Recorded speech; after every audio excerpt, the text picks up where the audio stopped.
Picture this. You're walking through a forest at dusk, and as the last rays of sunlight filter through the trees, you notice something following you. Not behind you, but beneath you.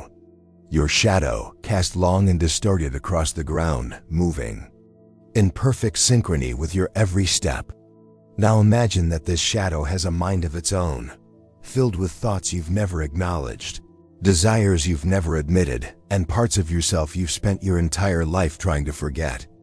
If I told you that this isn't just a metaphor, what if there really is a psychological shadow trailing behind you, influencing your decisions, sabotaging your relationships, and whispering from the depths of your unconscious mind?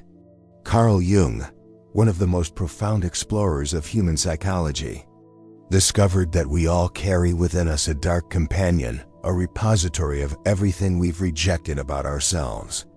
He called it the shadow, and understanding it might be the key to understanding why you do things that surprise even yourself. Welcome to Mind Obscura, where we venture into the hidden territories of human consciousness.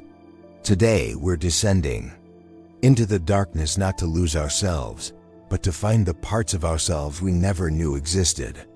Because here's the unsettling truth. The very aspects of your personality that you've banished to the shadows are not just influencing your life, they're controlling it. And until you turn around and face what's been following you all along, you'll remain a stranger to your own mind. But I must warn you, what we're about to explore will challenge your most fundamental assumptions about who you are. The journey into the shadow is not for the faint of heart, because it requires you to confront the one person you've been running from your entire life, yourself. Are you ready to meet your shadow? Every shadow begins with light.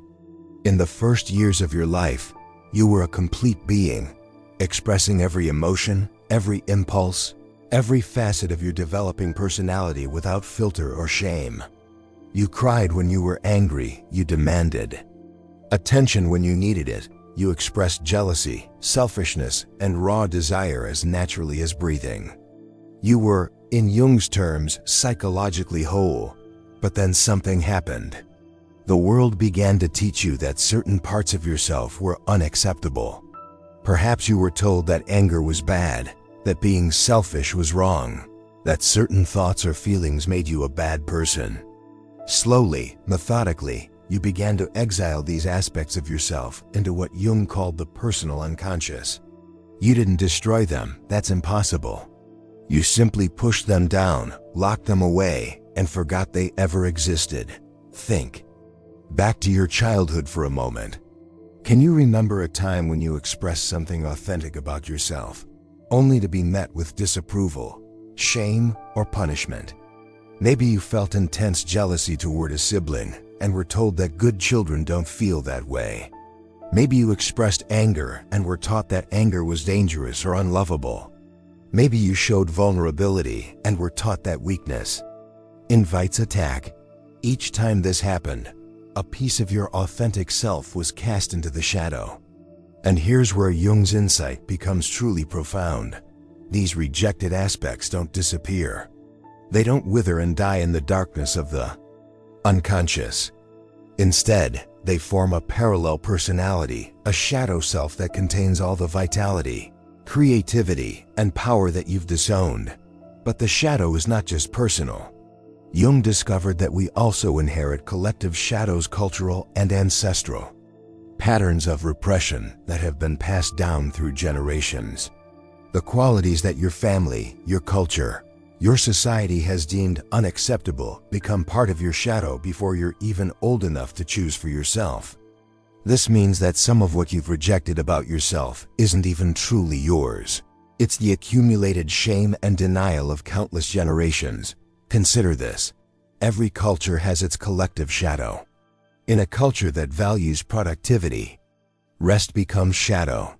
In a culture that prizes emotional control, feeling deeply becomes shadow.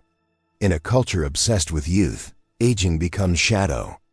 And you, as a member of these cultures, unconsciously adopt these collective repressions as your own. The tragedy is that in creating the shadow, we don't just lose our negative qualities, we often lose our greatest strengths as well. The child, who was shamed for being too sensitive, doesn't just repress emotional pain. They repress empathy, intuition, and deep connection. The person who learned to hide their anger doesn't just lose destructive rage. They lose healthy boundaries, self-advocacy, and the ability to protect themselves. This is why Jung insisted that the shadow contains not just our darkness, but our unlived potential, the parts of ourselves that could have been sources of tremendous strength if they hadn't been driven underground. Your shadow isn't just your enemy. It's your abandoned self, waiting in the darkness with gifts you never knew you possessed. But here's where the story takes a sinister turn. Because the shadow, denied direct expression, begins to express itself indirectly. It starts to influence your life in ways you don't recognize, through patterns you can't explain, in moments when you surprise yourself by acting in ways that seem completely unlike you. And this is where we encounter one of the most disturbing aspects of shadow psychology: projection. Have you ever wondered why certain people trigger you so intensely that you can't even think about them without feeling a surge of irritation or disgust? Why some behaviors in others seem to ignite something primal within you, something that feels far more intense than the situation warrants?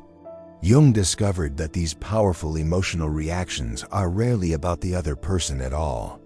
They are your shadow, projected outward, showing you aspects of yourself that you refuse to see. Projection is the shadow's favorite mechanism of self-revelation. When you encounter in another person a quality that exists in your own shadow, your psyche rebels. The very thing you've worked so hard to deny within yourself becomes intolerable when you see it in someone else. It's as if the universe is holding up a mirror, forcing you to confront what you've been hiding from. Let me give you an example that might come uncomfortably close to home. Imagine you pride yourself on being a generous, selfless person. You've built your identity around giving to others, never asking for anything in return. But deep in your shadow lies the selfish child who wants to be the center of attention, who craves recognition and appreciation. When you encounter someone who seems narcissistic or self-centered, you don't just dislike them, you feel a visceral revulsion that seems disproportionate to their actual behavior. This isn't because they're objectively terrible people. It's because they're expressing openly what you've forbidden yourself to feel. They're living your shadow, and seeing it triggers not just moral judgment, but existential terror. Because if you can be selfish, if that capacity exists within you, then your entire self-image crumbles. But projection goes deeper than personal annoyances. It shapes our politics, our prejudices, our choice of enemies and heroes. The qualities we most passionately condemn in our political opponents often reflect our own shadow material. The aspects of other cultures or groups that we find most threatening frequently mirror what we've repressed in our own collective psyche. Jung observed this phenomenon on a massive scale during World War II, watching as entire nations projected their collective shadows onto enemy peoples, transforming ordinary human beings into monsters that deserve destruction. The Holocaust, he realized, was not just the product of political ideology, it was shadow projection on an industrial scale. The systematic destruction of everything that a culture had deemed unacceptable about itself. And here's the most chilling part: the more completely we deny our shadow, the more powerfully we project it. The person who insists they don't have a mean bone in their body may become viciously cruel to those they perceive as cruel. The individual who prides themselves on never being judgmental may become harshly judgmental toward judgmental people. We become what we hate while remaining completely blind to the transformation. This is why self-aware people often seem less morally certain than those who claim to have conquered their dark impulses. They've learned to recognize their own capacity for the very things they oppose, and this recognition creates humility rather than righteousness. They understand that the line between good and evil doesn't run between groups of people, it runs through every human heart, including their own. But projection isn't always negative. We also project our positive shadow, the qualities we possess, but don't recognize in ourselves. The person you most admire, the individual who seems to embody everything you wish you could be, may actually be reflecting back to you qualities that already exist within your own shadow, waiting to be reclaimed. This is why hero worship can be just as revealing as hatred. The qualities you most admire in others often point to undeveloped aspects of your own potential. Your heroes are showing you who you could become if you had the courage to embrace the fullness of your being. But here's where the journey becomes truly treacherous, because recognizing projection is only the first step. The real challenge comes when you try to stop projecting and start owning your shadow. This process is what Jung called shadow integration, and it's one of the most difficult and dangerous aspects of psychological development. Why dangerous? Because when you stop projecting your shadow and start acknowledging it as part of yourself, you risk discovering that you're not the person you thought you were. And that realization can shatter everything you've built your life upon. There's a moment in every person's psychological development when they stand at the threshold of a terrifying realization. They are capable of everything they've ever condemned in another human being. This is the moment Jung called the encounter with the shadow, and it represents one of the most crucial and dangerous passages in the journey toward wholeness. Most people never reach this threshold. They spend their entire lives successfully maintaining the illusion that they are fundamentally different from those they judge. They've built their identity on being not like those people, not selfish, not cruel, not weak, not whatever they've cast into their shadow. But for those brave enough to venture into the depths of their own psyche, there comes a moment when the walls between self and shadow begin to crumble. This process doesn't happen all at once. It usually begins with small, uncomfortable recognitions. You catch yourself enjoying someone else's misfortune just a little too much. You notice a flash of cruelty in your thoughts that surprises you. You realize you've been manipulating a situation in ways you've always criticized in others. These moments of shadow recognition can be profoundly disorienting because they challenge your most fundamental assumptions about your moral character. The temptation at this point is to either deny these insights or to swing to the opposite extreme, to conclude that you're actually a terrible person who was just good at hiding it. But Jung discovered that both of these responses miss the deeper truth about shadow integration. The goal isn't to become your shadow or to eliminate it entirely. It's to develop a conscious relationship with these rejected aspects of yourself. True shadow integration means accepting that you contain the full spectrum of human possibilities. You have the capacity for cruelty and kindness, selfishness and generosity, cowardice and courage. The difference between you and someone you consider morally inferior isn't that you lack their negative qualities, it's that you've developed the consciousness and discipline to choose which qualities to express and when. This realization can be simultaneously liberating and terrifying. Liberating because it frees you from the exhausting effort of maintaining a perfect persona. Terrifying because it means taking responsibility for the darkness within yourself rather than projecting it onto others. When you can no longer claim moral superiority over anyone, when you can no longer divide the world into good people and bad people with yourself firmly in the good camp, the entire structure of your ego identity begins to shift. But here's where Jung's insight becomes truly profound. It's precisely this acceptance of your own darkness that allows you to access your greatest light. The energy you've been using to repress and deny your shadow becomes available for creative and constructive purposes. The very qualities you've been fighting against often transform into your greatest strengths once they're consciously integrated.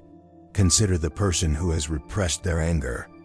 Once they learn to acknowledge and integrate this shadow aspect, they often discover that their anger, when consciously directed, becomes a powerful force for justice and positive change.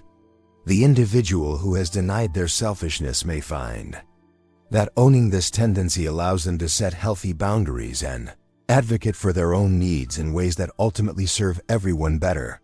This transformation doesn't happen automatically, and it's not without risk. There's always the danger of swinging too far in the other direction, of becoming so fascinated with your newly discovered darkness that you lose touch with your genuine values and principles. Jung called this phenomenon shadow inflation, and he warned that it could be just as destructive as shadow denial. The path of integration requires what Jung described as holding the tension of the opposites, maintaining conscious awareness of both your light and dark potentials while choosing moment by moment which aspects to express. This is psychological maturity in its deepest sense, not the elimination of undesirable qualities, but the conscious management of the full spectrum of your humanity. But perhaps the most surprising aspect of shadow integration is how it changes your relationship with others. When you stop projecting your shadow and start owning it, something remarkable happens. You become less judgmental and more genuinely compassionate. You can see the struggles of others with clarity rather than projection, because you recognize those same struggles within yourself. This doesn't mean becoming permissive or losing your moral compass. It means developing what Jung called differentiated compassion, the ability to maintain clear boundaries and strong values while still recognizing the shared humanity in everyone, including those whose choices you oppose. Yet, even as we explore these possibilities for integration and growth, we must confront an even more mysterious aspect of the shadow. Because Jung discovered that the shadow isn't just personal, it connects us to forces and patterns that transcend individual psychology. The deepest layers of your shadow contain not just your own rejected material, but archetypal energies that have shaped human experience for millennia. In the deepest regions of the shadow, beyond personal memories and cultural conditioning, Jung discovered something that challenged everything psychology thought it knew about the individual mind. Here, in what he called the collective unconscious, the shadow merges with archetypal forces, ancient patterns of human experience that transcend personal history and cultural boundaries. These archetypal shadows are not just your darkness. They are humanity's darkness, crystallized into universal patterns that appear in myths, dreams, and the collective nightmares of civilizations. They represent the shadow side of fundamental human experiences: the destructive mother, the tyrant king, the trickster who brings chaos, the warrior who becomes a destroyer.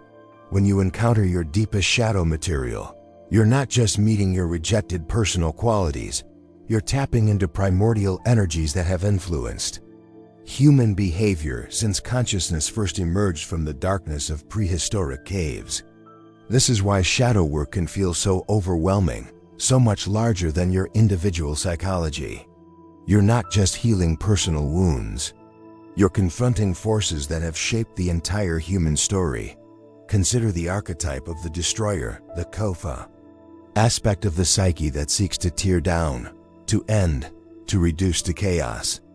In its shadow form, this archetype becomes pure destructiveness, the urge to hurt others, to sabotage success, to burn down everything you've built when disappointment strikes. But this same archetypal energy, when integrated consciously, becomes the ability to end what needs to end, to clear away the obsolete, to make space for new growth. Every person carries these archetypal shadows in different combinations and intensities.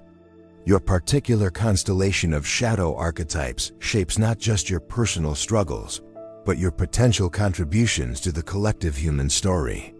The very darkness you've been running from may contain the archetypal energy that the world needs you to transform and express constructively. But here's where the journey becomes truly mystical. Jung discovered that as individuals integrate their personal and archetypal shadows, they begin to serve a function that transcends their individual healing. They become what he called wounded healers, people who have faced their own darkness so completely that they can help others navigate theirs without being overwhelmed by projection or unconscious reaction. This is why the most effective therapists, teachers, and leaders are often those who have done the deepest shadow work. They've learned to recognize shadow dynamics not just in themselves, but in the collective situations they encounter. They can see through the projections and unconscious patterns that keep groups, organizations, and entire cultures stuck in destructive cycles. Yet accessing these archetypal depths comes with profound responsibility. When you touch these primordial energies, you're handling forces that can either heal or destroy on a scale far beyond your individual life. This is why traditional cultures surrounded shadow work with elaborate rituals, initiations, and safeguards. They understood that confronting the archetypal shadow without proper preparation and support could lead to what Jung called psychic inflation, identification with forces too large for any individual ego to contain. In our modern world, we've largely lost these traditional containers for shadow work, leaving individuals to navigate these depths without maps or guides. This is both a tremendous opportunity and a serious danger. Never before have so many people had access to tools for psychological exploration, but never before have so many attempted to venture into these territories without understanding the risks involved. The integration of archetypal shadow material requires what Jung called active imagination, a conscious engagement with the symbolic and mythic dimensions of experience. This might involve working with dreams, engaging with art and creativity, or simply developing the capacity to recognize when personal issues are being influenced by larger archetypal patterns. But perhaps most importantly, it requires community. The archetypal shadow is too vast for any individual to integrate alone. We need others who can witness our process, reflect back what they observe, and help us distinguish between genuine integration and shadow inflation. We need elders who have walked this path before us and peers who are walking it alongside us. This brings us to a crucial realization. Your shadow work isn't just about your individual healing or growth. It's about your contribution to the collective evolution of human consciousness. Every person who successfully integrates their shadow reduces the amount of unconscious destructiveness in the world. Every individual who learns to own their projections rather than casting them onto others contributes to the possibility of genuine dialogue and understanding between different groups and cultures. But as we near the end of our journey into the shadow, we must address the most fundamental question of all. What happens when you finally turn around and face what's been following you all along? What do you actually find when you stop running from your shadow and invite it into the light of consciousness? We've traveled deep into the territories of the hidden mind, exploring the origins of the shadow, its mechanisms of projection, the challenges of integration, and its connection to archetypal forces that transcend individual psychology. But now we must confront the ultimate paradox of shadow work. The thing you've been most afraid to face may actually be the key to everything you've been searching for. Because here's what Jung discovered, and what every person who has genuinely engaged with their shadow comes to realize: your shadow isn't your enemy, it's your abandoned ally. It's the repository of all the energy, creativity, and power that you exiled when you learned to be acceptable to the world. Your shadow contains not just your darkness, but your unrealized potential, the unlived life that has been waiting in the wings for you to become brave enough to reclaim it. Think about the qualities you most dislike in others, the aspects of humanity that trigger your strongest reactions. Now imagine that buried within your rejection of these qualities lies their opposite, the very traits you most wish you possessed. The person who is triggered by others' selfishness may discover in their shadow the capacity for healthy self-advocacy. The individual who reacts strongly to displays of anger may find in their shadow the power to set boundaries and fight for justice. The one who judges others for being too sensitive may uncover in their shadow the gift of deep empathy and emotional intelligence. This is the great paradox of psychological development. We must journey through our darkness to reach our light. We must face what we fear most about ourselves to discover what we need most to become whole. The shadow isn't just a psychological problem to be solved. It's a treasure house of disowned potential, waiting to be reclaimed. But the gifts of shadow integration extend far beyond personal growth. When you stop projecting your darkness onto others, you contribute to healing the collective wounds that divide humanity. When you own your capacity for both cruelty and compassion, you become someone who can engage with the full complexity of human nature without falling into simplistic judgments. When you integrate your archetypal shadows, you become a conscious participant in the larger story of human evolution. This is why Jung believed that shadow work wasn't optional for those who wanted to live meaningful lives. It's not enough to be good. You must also be conscious of your capacity for evil. It's not enough to be loving. You must also acknowledge your capacity for hatred. It's not enough to be strong. You must also own your capacity for weakness. Only when you embrace the full spectrum of your humanity can you make conscious choices about who you want to be and how you want to impact the world. So here's my challenge to you. Stop running from your shadow. Turn around and face what's been following you. Not to destroy it or be destroyed by it, but to understand it, integrate it, and transform it into conscious power. Your shadow has been waiting your entire life for this moment. The moment when you become brave enough to reclaim the parts of yourself you never knew you were missing. The forest path we've walked together is coming to an end, but your journey into the shadow is just beginning. You now have the map, but you must walk the territory yourself. And remember, in the deepest darkness of your shadow lies not just your greatest fears, but your most profound gifts. The very thing you've been running from may be the very thing that will set you free. Your shadow is calling. Will you finally answer? This is Mind Obscura, where we explore the hidden territories of human consciousness. If this journey into the shadow has resonated with you, remember that the real work happens not in watching, but in walking the path yourself. The darkness you've been avoiding isn't your enemy, it's your unintegrated ally waiting to transform. Your fear into power, your projection into understanding, and your division into wholeness. Until next time, keep exploring the obscure corners of your mind. The answers you seek are already within you, waiting in the shadows to be discovered. If this fascinates you, wait until you see what's next. Make sure you're subscribed so you don't miss it.